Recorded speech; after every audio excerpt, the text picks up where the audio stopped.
Los seres humanos del siglo XXI hemos inventado muchas formas entretenidas de llenar el tiempo libre en nuestra vida sobrecargada de cosas. Cantamos y bailamos, hacemos deportes, nos acariciamos y besamos y vemos televisión. ¿Pero qué diversión nos gusta por sobre todo? Bueno, nos encanta gastar dinero. Algunos dicen que nuestra obsesión por comprar refleja una cierta decadencia, una cierta autocomplacencia. Pero yo creo que cada vez que sacamos una tarjeta plástica para comprar algo, estamos participando de lo que es una noble tradición, la evolución del capitalismo. Ahora estamos en una nueva fase del capitalismo, la era del comercio electrónico. Una era que ha cambiado la forma de hacer negocios, la forma de comprar y vender. Una edad introducida por una tecnología de transformación, la red mundial y dos de sus empresas fundamentales, Amazon.com e eBay. Es fácil olvidar lo revolucionarias que fueron estas empresas cuando recién salieron a la luz pública, en la década de 1990, y remecieron los grandes negocios hasta sus cimientos. Desde la revolución industrial, las corporaciones siempre se han basado en el poder de los altos ejecutivos sentados en sus oficinas elegantes, considerando al consumidor casi como un apéndice. Pero Amazon e eBay crearon un modelo nuevo de comercio, utilizando el poder de la Internet y de la gran masa de diversos individuos aquí abajo, a nivel de la calle. Soy John Heilemann y como periodista he cubierto la revolución del comercio electrónico desde el comienzo. Gracias a la gente que hizo que esto fuera posible, les contaré la historia de las innovaciones de alta tecnología que sustentaron dicha revolución y que luego provocaron una enorme agitación económica. Es la historia de un boom, una burbuja, un colapso y una resurrección. Una historia que ayuda a explicar por qué, a pesar de lo que podamos creer, incluso los peores tropiezos financieros fueron algo increíble, sorprendente e inesperadamente buenos para todos nosotros.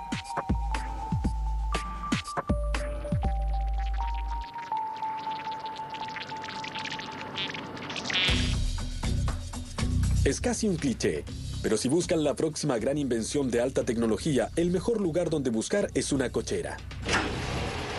¡Ah, sí! La cochera. El lugar en que, según la tradición tecnológica, se incubaron las grandes compañías, Hewlett Packard, Apple. La lista es interminable.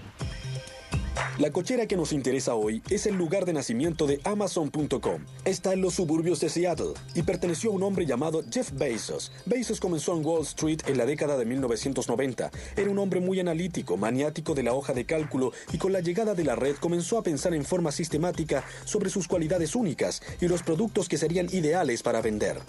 Hizo lista tras lista, pero en el tope de todas ellas siempre figuraban los libros. Hay millones de libros activos o imprimiéndose en todo el mundo y se podía crear algo en línea que jamás podría existir de otra manera. No hay forma de tener una librería con millones de títulos. Bezos comenzó con Amazon en el verano de 1995. Alrededor de la misma época, otro joven en Silicon Valley, Pierre Omidyar, también estaba pensando mucho en la red. Hoy Omidyar es un multimillonario, pero entonces era otro programador idealista de software, pero con una idea interesante, una idea que se convertiría en eBay. Al comienzo, Pierre Omidyar y Jeff Bezos tenían una cosa en común. Pensaban que la red era un lugar para hacer negocios y no solo para divertirse. Pero fuera de eso, Pierre era de Venus y Jeff era de Marte. No podían ser más diferentes. Jeff se preocupaba de tener un plan, de la investigación de mercado, del análisis metódico. Y Pierre, bueno, no tenía un plan de negocios. No hizo ninguna investigación de mercado. Era solo un humilde codificador de software que pensaba que la idea de un sitio de remate en línea sonaba bastante bien. Era una idea de la que podía ocuparse él solo, trabajando en su computadora. Pensé que tal vez se podía usar la red y utilizar el poder de esta tecnología para reunir a la gente en un lugar y crear un mercado, un mecanismo de mercado que fuera en realidad eficiente, donde la gente corriente pudiera competir a un mismo nivel con grandes jugadores. Eso fue lo que siempre pensé hacer con eBay. Omidyar creía que un sitio de remates en la red sería más justo y más accesible que cualquier mercado existente. De modo que decidió hacerlo por su cuenta en un largo fin de semana de septiembre de 1995. Me senté el fin de semana del día del trabajo en mi casa y comencé a escribir códigos. Y fue algo realmente simple. Se podía crear un artículo, se podía poner en una lista, se podía obtener una lista de todos los artículos creados y se podía hacer ofertas por un artículo. y estaba listo para partir. Al comienzo, cuando las visitas al sitio de Omidyar comenzaron lentamente, en verdad habían pocas cosas. Algunos artículos de computación, una gran cantidad de artículos dispares, ropa interior autografiada de celebridades, algunos juguetes, una fiambrería de superhéroe. Es decir, parecía que fuera el comienzo de una empresa impresionante con gran potencial, o solo una pila de basura de segunda mano. Si piensan que era esto último, bueno, es una razón más por la que ustedes no son millonarios, y Pierre Omidyar sí lo es. El éxito llegó casi de inmediato para Amazon e eBay. A los pocos meses de lanzar su sitio, Omidyar ganaba miles de dólares en honorarios, y durante los primeros 30 días de vida de Amazon, en que los empleados se sentaban en escritorios hechos con puertas viejas, el sitio despachaba libros a 45 países diferentes y a todos los estados de Estados Unidos. El plan de negocios que teníamos era para un crecimiento muy lento. De hecho, tuvimos que descartar ese plan de negocios para hacer uno nuevo, porque los primeros clientes se convirtieron muy rápidamente a ese tipo de servicio. Pensamos que a la gente le tomaría bastante tiempo cambiar su forma de pensar y decidirse a comprar en línea. La sede original de Amazon se encontraba en la parte más sórdida de Seattle. Apenas sí tenían algunas cosas, pero a pesar de la escasez manifiesta de sus oficinas, los primeros trabajadores de Amazon participaban del sueño de Bezos. Todos mis colegas estaban muy emocionados. En verdad pensaban que habían agarrado a un tigre por la cola. Y era algo que se podía sentir, no era como ir a un lugar de trabajo común y corriente. Todos sentían que lograrían hacer historia. El temprano éxito para Amazon e eBay no pasó inadvertido en Wall Street, donde ciertos analistas se sorprendieron al ver lo rápido que se extendía la red. Uno de los más prominentes fue Henry Blodgett, que se convirtió en uno de los rostros del boom y luego fue uno de los chivos expiatorios del desastre. De pronto la compañía comenzó a publicar cifras increíbles trimestre tras trimestre. El desarrollo iba mucho más allá de lo que nadie nunca había mencionado. Era literalmente algo pasmoso de ver. Uno decía, ¿cómo puede crecer tan rápido? ¿Qué tan rápido fue? Piensen en esto. Después de la invención de la radio, pasaron 38 años antes de que hubiera 50 millones de usuarios. La televisión demoró 13 años, pero una vez que la Internet se abrió al público general, demoró solo 4 años en tener 50 millones de usuarios. Era realmente un crecimiento explosivo. ¿Pero qué es lo que lo impulsaba? Para contestar eso, debemos recurrir a la sabiduría. Debemos comprender la colisión de dos tecnologías y un par de leyes que las convirtieron en algo único en la historia de la humanidad. La primera fue el chip de silicona, que se rige de acuerdo a la llamada Ley de Moore, establecida hace más de 40 años por Gordon Moore, cofundador de Intel. La ley de Moore establece que la velocidad y potencia de los circuitos integrados, desde los microprocesadores a los chips de memoria, se duplica cada 18 meses. La primera reacción a ello podría ser, ¿y qué? Resulta que si se considera este proceso en el tiempo, se ve cuántas fases de duplicación se necesitan para alcanzar una cifra grande. No son muchas etapas. Por ejemplo, para ir de 1 a 1 millón, se necesitan 20 etapas. De modo que en pocas etapas se obtiene un gran crecimiento. Esta duplicación asombrosa proviene de la capacidad de los ingenieros para hacer transistores más y más pequeños. Por eso las computadoras han pasado, en un tiempo sumamente corto, de máquinas gigantescas que llenaban toda una habitación a laptops superpotentes. Las innovaciones que se han hecho en los transistores más pequeños pueden depender de la forma en que se graban los transistores sobre la superficie de silicona, hasta cuáles son los materiales que se utilizan para su fabricación. Lo que Moore comprendió cuando anunció su ley tiene que ver con los ingenieros. Lo primero que hacen con cada generación de chips más densos es utilizarlos para hacer chips aún más densos. En otras palabras, el proceso es autocatalítico, es decir, autoacelerador. Cuando Moore hizo esa declaración, fue casi una regla que los diseñadores de microprocesadores debían acatar. Se sentían obligados a suministrar cualquier mejora tecnológica necesaria para hacer los transistores lo bastante pequeños y duplicar su efecto. Pero la ley de Moore es solo la mitad de la historia detrás del milagro tecnológico de la red. La otra mitad es una regla conocida como la ley de Metcalfe, establecida por Robert Metcalfe, inventor del Ethernet. La ley de Metcalfe dice que cada nuevo nódulo, refiriéndose a algo como su computadora, que se agrega a la red no solo aumenta el valor de la red por +1, sino que la curva es mucho más profunda. Es la ley de la conectividad y así es como funciona. Si tenemos Dos usuarios. Hay una conexión entre ellos. Pueden hablarse mutuamente. Agreguemos otro usuario. Si tenemos 3 usuarios, eso da 3 conexiones posibles. Si agregamos otro usuario, eso nos da 6 conexiones. Así que vemos un cierto crecimiento. Vamos un poco más adelante.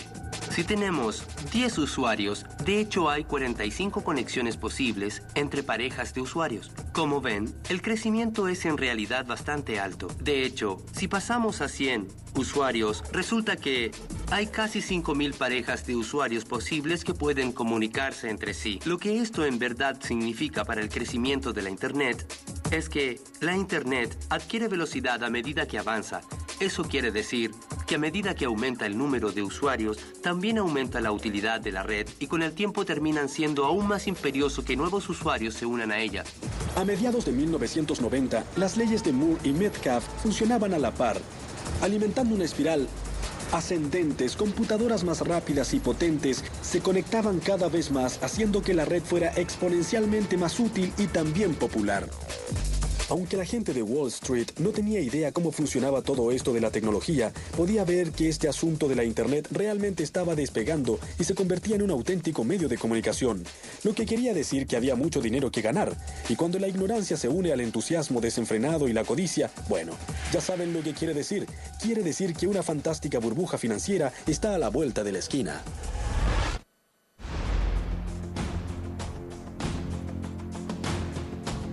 La historia nos muestra que cada gran ola de transformación innovadora está acompañada de una obsesión financiera. Un ejemplo fue el frenesí del ferrocarril que se apoderó de Estados Unidos e Inglaterra a mediados del siglo XIX. En esa misma época hubo una gran especulación en torno al telégrafo.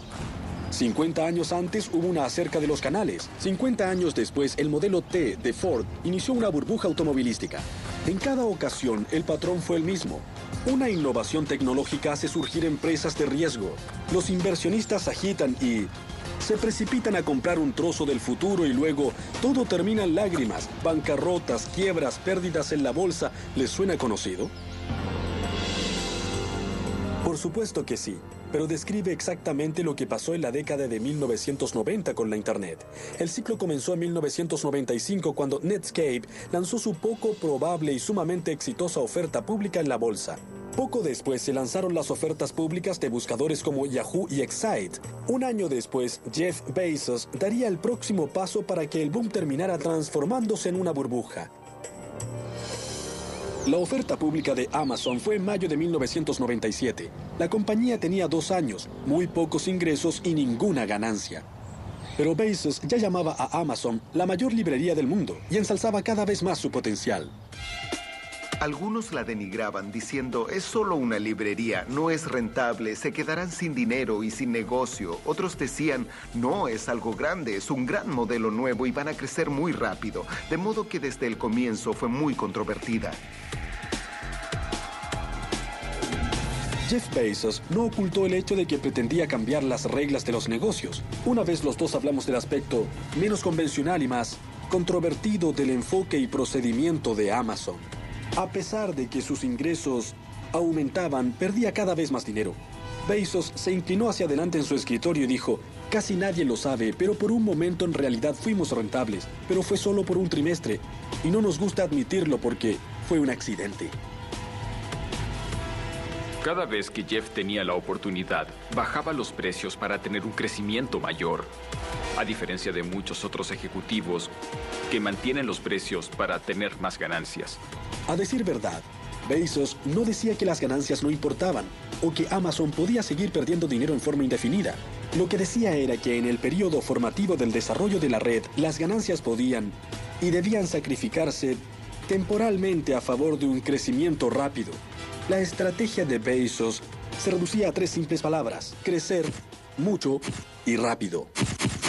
Crecer rápidamente era muy importante para nosotros. Era una estrategia crítica y la razón era que sabíamos que podíamos ofrecerles a los clientes una experiencia mejor si teníamos un volumen mayor. Para crecer rápidamente era esencial que Amazon convenciera a sus clientes de confiarles su información personal más valiosa y el número de su tarjeta. Los consumidores acudían a Amazon gracias a su comercio electrónico confiable y seguro Y Bezos persuadió a Wall Street de que apoyara su estrategia de perder dinero pero crecer rápido.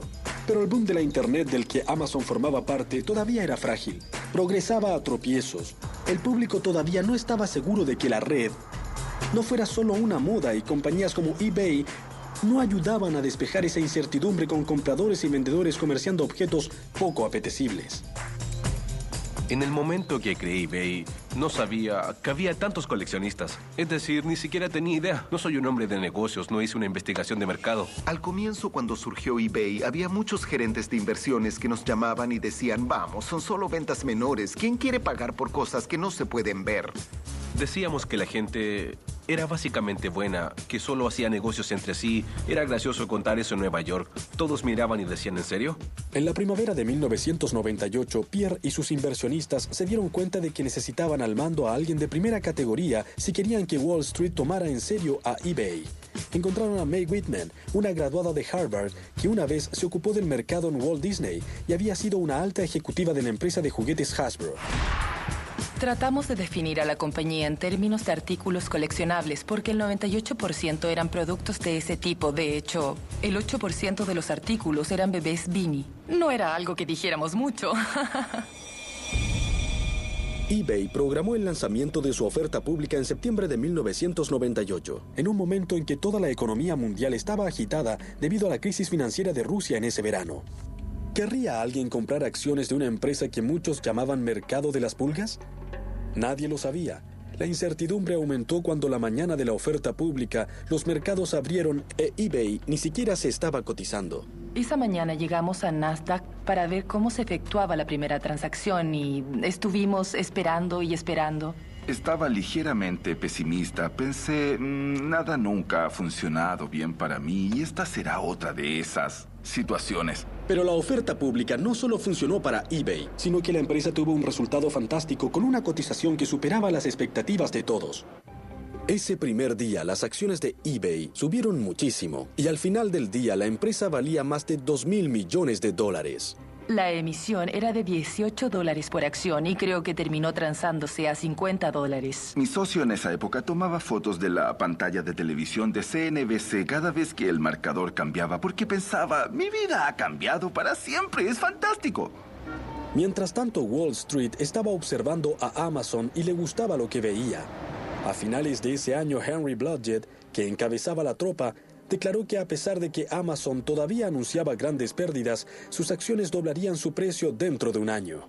Recuerdo que en un vuelo de regreso a Nueva York desde Houston estaba en la última fila con mi hoja de cálculos y me dije, repasaré las cifras otra vez y veré cuál es el escenario más razonable para estas acciones en un año más. Obtuve un precio entre $300 y $500 y elegí una cifra entre medio. En realidad la reacción fue una verdadera impresión. La predicción de Blodgett despertó un furor mediático que a su vez provocó un frenesí de compra en Wall Street y el precio de las acciones de Amazon efectivamente se duplicó, no con el curso de un año, sino solo con el curso de unas pocas semanas. Eso fue probablemente el comienzo de la burbuja frenética. Los tropiezos del comienzo de la burbuja de la Internet habían terminado y comenzaba la era de la locura incontrolada. De pronto, millones de americanos e inversores de todo el mundo ordenaban a sus agentes que compraran acciones de cualquier compañía que tuviera .com, alimentando así un frenesí especulativo como el de la burbuja de tulipanes de Ámsterdam en el siglo XVII.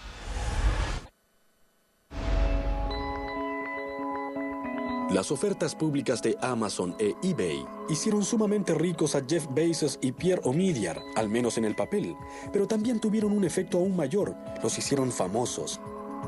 A medida que su historia se conoció, inspiró a legiones de imitadores, a estudiantes de las escuelas de economía de todo el país que comenzaron a empacar y trasladarse a Silicon Valley. Cuando me mudé a San Francisco a comienzos del 98, la emigración apenas había comenzado, pero a finales de ese año, después de la OPI de eBay, la creciente confianza de que los giros de la economía mundial no iban a ahogar el boom, surgió una nueva fiebre del oro. Prácticamente se podían ver hordas de cateadores.com cruzando el puente de la bahía armados de laptops y planes de negocios en vez de picos y palas. Y en verdad, ¿quién podía culparlos? A juzgar por eBay y Amazon, todo parecía tan fácil. Es cierto que Bezos y Omidyar eran listos, ambiciosos y monotemáticos, pero también lo eran muchos graduados de Harvard, Yale y Wharton. Y parecía que todas las reglas estrictas de los negocios habían desaparecido. ¿Experiencia? ¿Quién la necesitaba? ¿Ganancias? Por favor. Era un nuevo mundo feliz, una nueva economía en que la gravedad y las leyes de la física no parecían preponderantes. La gente en los restaurantes y en los bares veía los canales de noticias económicas en la televisión para enterarse de cómo iban sus acciones. Entre todas las fuerzas que impulsaban el boom.com, ninguna era más profunda que la democratización del mercado de valores que quitó el poder a profesionales de Wall Street y nos dio a todos la capacidad de comprar y vender acciones desde la comodidad de nuestra casa. Para cierto tipo de personas, esta actividad se convirtió en una obsesión. Los llamaban operadores de un día y comenzaron a hacer que la bolsa se viera como un casino barato. Los operadores de un día compraban acciones por la mañana y las vendían por la tarde. ¿Y dónde obtenían esos operadores de pacotilla la información en la que basaban sus astutas maniobras? Pasaban mucho tiempo buscando chismes en las salas de chat del mercado de valores. Y más importante aún, pasaban todas las horas de vigilia viendo CNBC. Era como un deporte nacional, casi una obsesión. Y la gente que nunca había soñado con comprar acciones se dedicó a hacer eso con pasión. Gracias al apetito insaciable de los medios de comunicación y los mercados por cualquier compañía asociada con el comercio electrónico, parecía que cualquier codificador de software del país intentaba satisfacer ese apetito.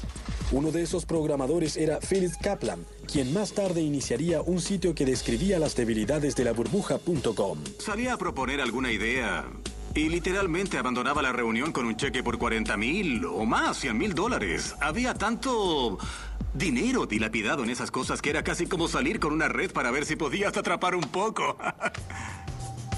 Por supuesto que el dinero fluía más libremente en Silicon Valley, donde comenzó a reinar una cultura de un absurdo exceso de autopublicidad.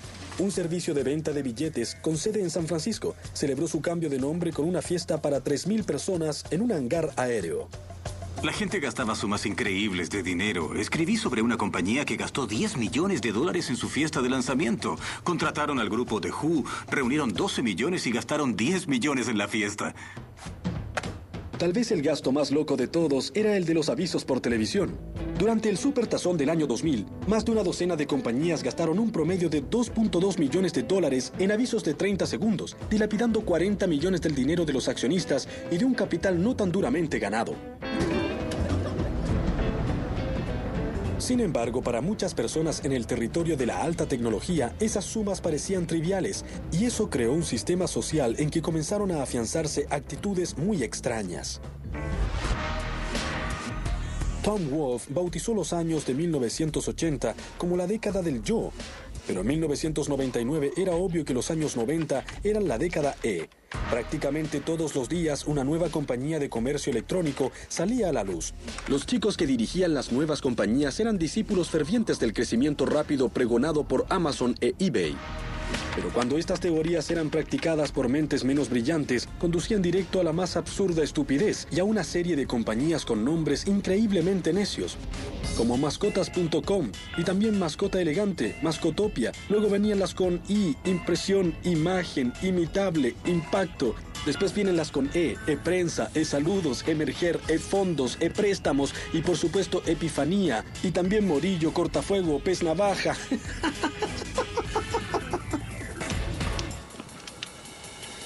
Pocas de estas compañías tenían una razón convincente para existir, y menos aún, una estrategia básica o alguna noción de economía. Fue una época muy cargada, llena de energía, diría que casi frenética, en que era demasiado fácil perder la perspectiva y parte del criterio.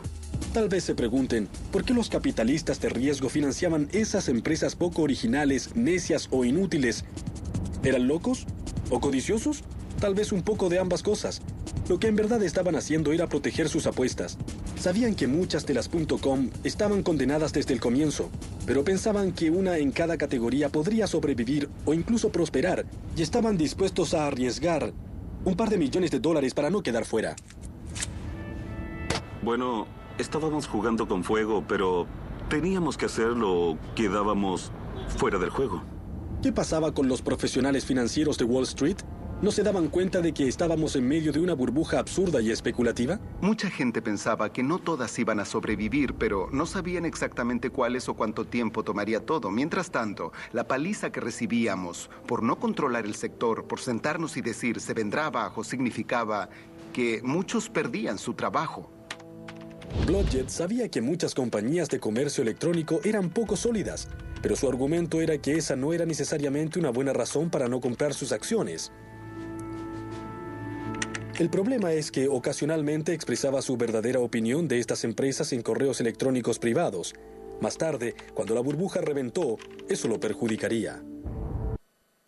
El boom de la Internet se había convertido oficialmente en una burbuja especulativa, pero no era la única locura financiera que ocurría en esa época. Había una segunda, emparentada relativa a las telecomunicaciones. Varias compañías competían por enterrar miles de kilómetros de cables de fibra óptica en el suelo para responder a la demanda de banda ancha que hacía funcionar la Internet. Para comprender qué es importante, debemos hablar de cosas técnicas, como gran parte de la tecnología de la Internet. La fibra óptica depende de las extraordinarias propiedades de materiales corrientes. El chip de silicona se origina en la arena y el cable de fibra óptica está hecho ya sea de vidrio o de plástico. La fibra es básicamente una hebra de vidrio tan delgada como un cabello humano que lleva rayos de luz. La luz viaja en líneas rectas, pero la fibra se dobla y se retuerce durante miles de kilómetros, de modo que uno esperaría que la luz escapara en la primera vuelta. Bueno, para evitar que eso suceda, la fibra está recubierta con una suerte de superficie reflectante que mantiene la luz adentro. Pero, ¿cómo pueden rayos de luz permitir la transmisión de textos e imágenes, videos, correos electrónicos y todo el resto? Aprovechan una idea muy simple, que se remonta a la época en que los barcos en alta mar debían encontrar una forma de comunicarse. Se mandaban mensajes luminosos usando el código Morse. Una combinación de destellos largos y cortos se descodificaba como las letras del alfabeto. Así es como la fibra usa la luz para transportar información. La luz no es un flujo continuo, es un flujo de pulsos que representa los unos y los ceros de los códigos de computación. Pero mientras un operador de código Morse puede enviar máximo 1 o 2 destellos de luz por segundo, los cables de fibra óptica pueden llevar 10.000 millones de pulsos de información digital por segundo. Bien. La pregunta que pueden hacerse es, ¿cómo logró la Internet hacer frente a esa explosión masiva de usuarios y de información? ¿Por qué simplemente no se detuvo? La respuesta se encuentra en una idea sumamente brillante, pero muy sencilla que todos conocemos, pero en un contexto diferente. Resulta que la información es dirigida en la Internet en una forma muy similar a como las señales de tránsito dirigen a los automovilistas. Así es como funciona. Digamos que ustedes salen de Nueva York y quieren ir a Boston. Cuando todavía están lejos de Boston, ven señales en el camino que dicen: Boston, mantenga su derecha. En las grandes carreteras, uno se informa sobre los grandes destinos. En las carreteras más pequeñas, uno se entera de los destinos progresivamente más pequeños. ¿Bien? Ahora, ¿cómo encajamos todo esto en la Internet? Resulta que, si estoy en San Francisco o Nueva York y quiero ir a Harvard en la Internet, no necesito saber a qué computadora en Harvard quiero ir porque estoy tan lejos que lo único que me importa es avanzar hacia ese portal que va hacia todo Harvard. ¿Útil? Absolutamente. Pero el problema fue que las empresas que estaban poniendo todos esos cables se adelantaron demasiado, construyeron demasiado, gastaron demasiado. Demasiadas compañías estaban haciendo lo mismo sin pensar en los costos ni en las consecuencias. En 1999 fue un año salvaje, casi imposible de comprender ahora. Desde el comienzo del boom en 1995, en un año nunca hubo más de 30 compañías de Internet que cotizaron en la bolsa. En 1999 el número total de ofertas públicas de Internet fue de 250. Pero eBay y Amazon se mantenían una cabeza delante del resto de los .com. El valor de mercado de eBay en el Nasdaq era de $21.000 millones y hasta era rentable. Era muy irreal desde el punto de vista del mercado de valores, y eso me preocupaba mucho porque hay que recordar que yo tenía poco más de 40 años. Llevaba en este negocio 20 años y sabía que eso no estaba bien. La época tenía un efecto embriagador y pensaba si el mercado no se adelantaba demasiado a lo que la compañía podía entregar. No había una base fundamental y eso me preocupaba. Aunque la compañía de Bezos no podía decir lo mismo, tenía ventas de $1.600 millones anuales y su valor de mercado era la asombrosa cifra de $37.000 millones. Jeff siempre nos decía que no miráramos el precio de las acciones, lo que me parece que era muy inteligente de su parte. Decía que hiciéramos todo lo posible por la empresa. Nunca me dije a mí mismo, vaya, soy un crítico que tiene 10 millones de dólares, porque realmente había una enorme desconexión entre el trabajo y lo que hacías, y las recompensas que recibías. Había algo, una suerte de continua aureola de irrealidad todo el tiempo en el ambiente.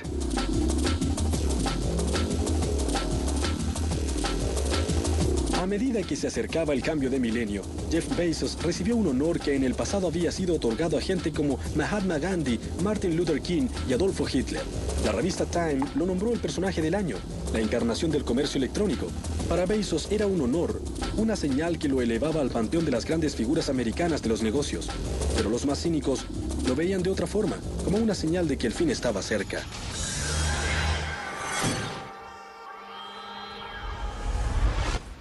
Puede que los epicentros de la burbuja de la Internet estuvieran en Silicon Valley y Wall Street, pero había un jugador fundamental que residía en Washington, D.C., el presidente de la Reserva Federal, Alan Greenspan. Aunque Alan Greenspan, que en una exuberancia irracional alimentaba la burbuja durante los años 90, hizo muy poco para tratar de desinflarla. Greenspan creía que la tecnología estaba creando una nueva economía, una en que las viejas reglas ya no eran aplicables. Pero después de ver el demencial aumento del mercado de valores en 1999 y ver señales de un peligroso recalentamiento de la economía en general, Greenspan decidió que había llegado la hora de enfriar las cosas. En febrero del año 2000 y luego en marzo, Greenspan aumentó la tasa de interés a su mayor nivel desde 1995, señalando que estaba realmente decidido a poner término a la burbuja. Al mismo tiempo que Greenspan tomaba medidas, Wall Street comenzó a ver a sus mimadas.com en forma más severa. Todos esperaban que las vacaciones de fin de año trajeran un gran aumento en los ingresos de las compañías electrónicas, pero se vieron desilusionados. De pronto Wall Street comenzó a dudar de la sabiduría de crecer tan rápido y a sospechar que muchos de los minoristas de la red eran solo un castillo de naipes, algo que Philip Kaplan, programador y cronista de las compañías, sabía ya hace tiempo.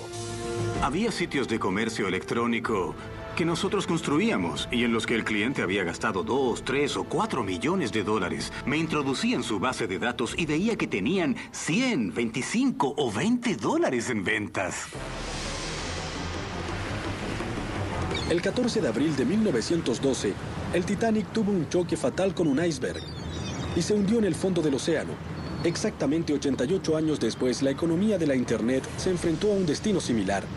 En lo que luego se conocería para siempre en Wall Street como el Viernes Negro, el Nasdaq cayó nada menos que 355 puntos, terminando con una semana terrible en el que el índice había bajado más del 25%, el mayor colapso en la historia del mercado de valores.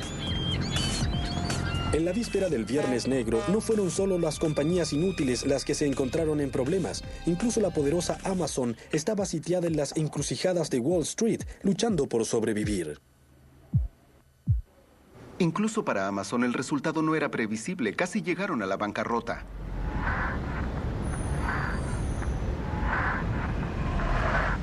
A medida que las acciones de Amazon se venían abajo, también lo hizo la fortuna de papel de James Marcus.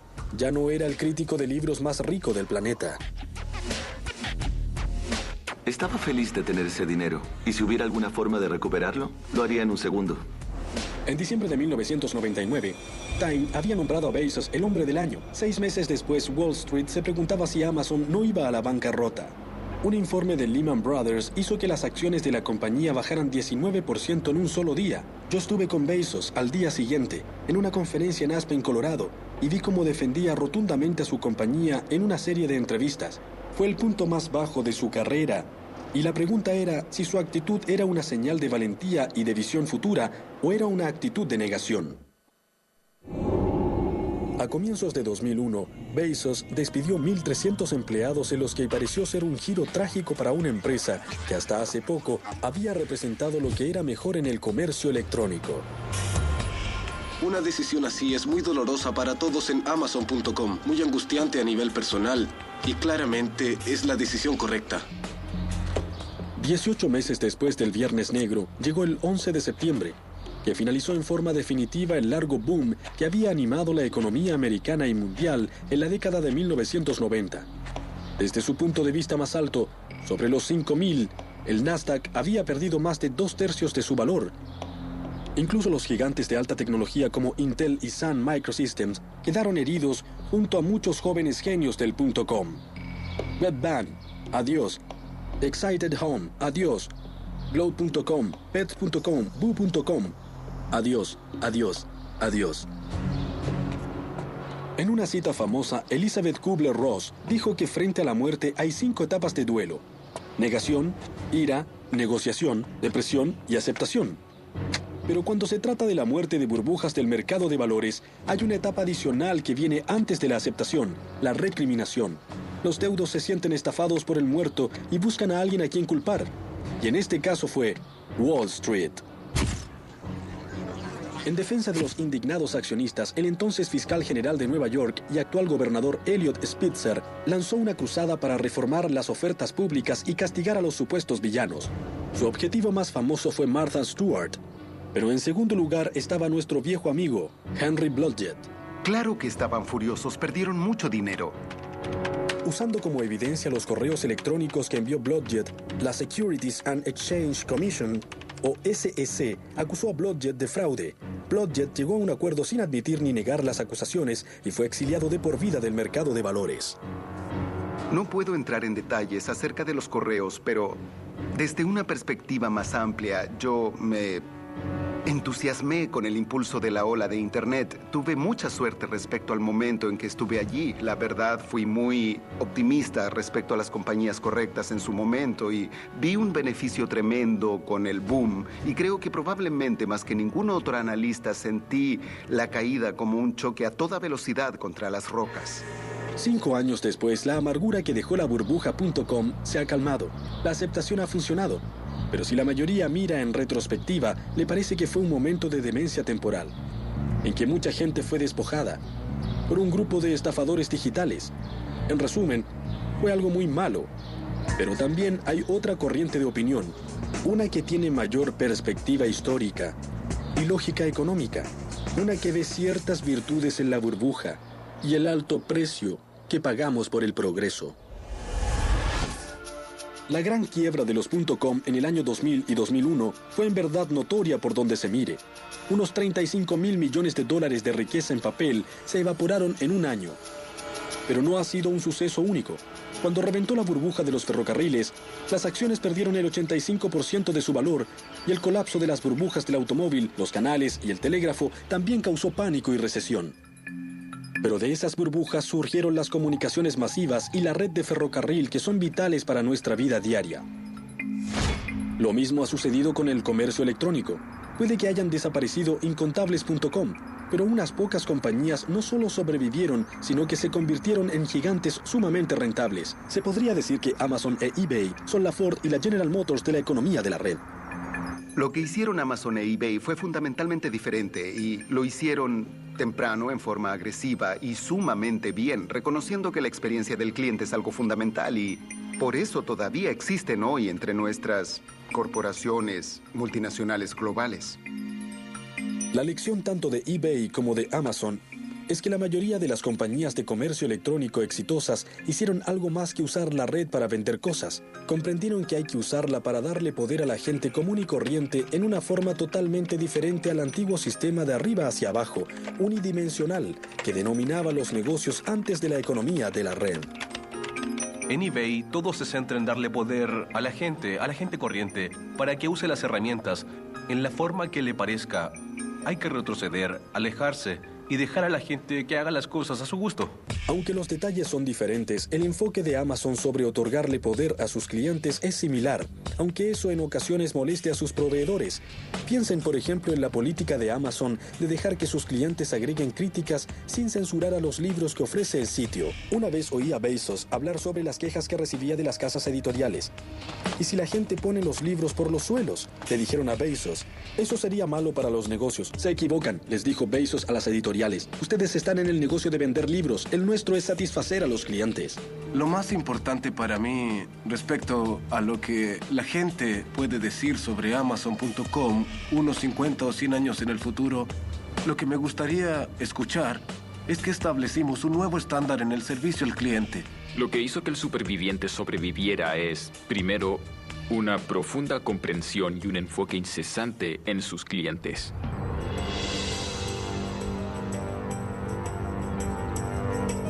Pero tal vez se pregunten, ¿qué hay de los perdedores? Seguramente todo el dolor, el sufrimiento y la destrucción de riqueza es mayor que la supervivencia de unos pocos.